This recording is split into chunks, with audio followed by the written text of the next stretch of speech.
Kevin O'Leary is one of the most successful, certainly one of the most famous investors and businessmen around, because he's a TV star in addition to a businessman. He's on Shark Tank and has been for 15 years. We talked to him for a brand new episode of Tucker Carlson today. Here's part of it. And it's a great segue into another conversation that I think is going to interest you a lot.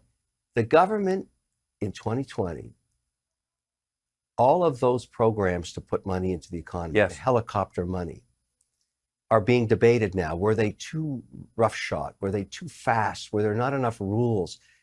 PPP came. You remember PPP? very well. Administered by the banks. So you could just call your bank, and if you qualified, which most small businesses did, and small businesses are defined by 5 to 500 people. That's one measure of them. And they represent 62% of our economy. They are the essence of the American economy. And so it was a good reason to try and save them.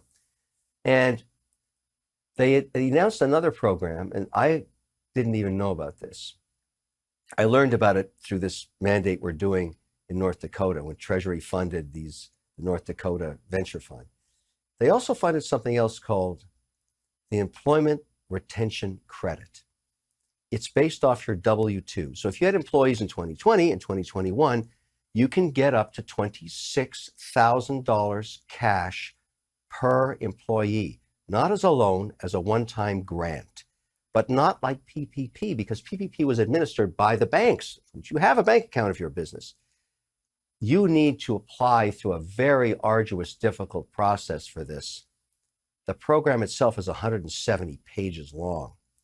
So nobody applied, because when they originally brought it out, they said pick PPP or the Employment Retention Credit, so-called ERC, but you only get one. So everybody went PPP. The pandemic gets worse. It's now 2021. It's a total collapse. Every business is shutting down. They changed the law to say both. You can apply for both.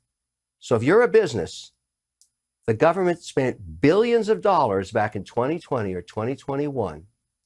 It's sitting there. It's already gone, already spent. Program's already done. In fact, the program's going to end in 25 months. And they're waiting for you to pick up the cash.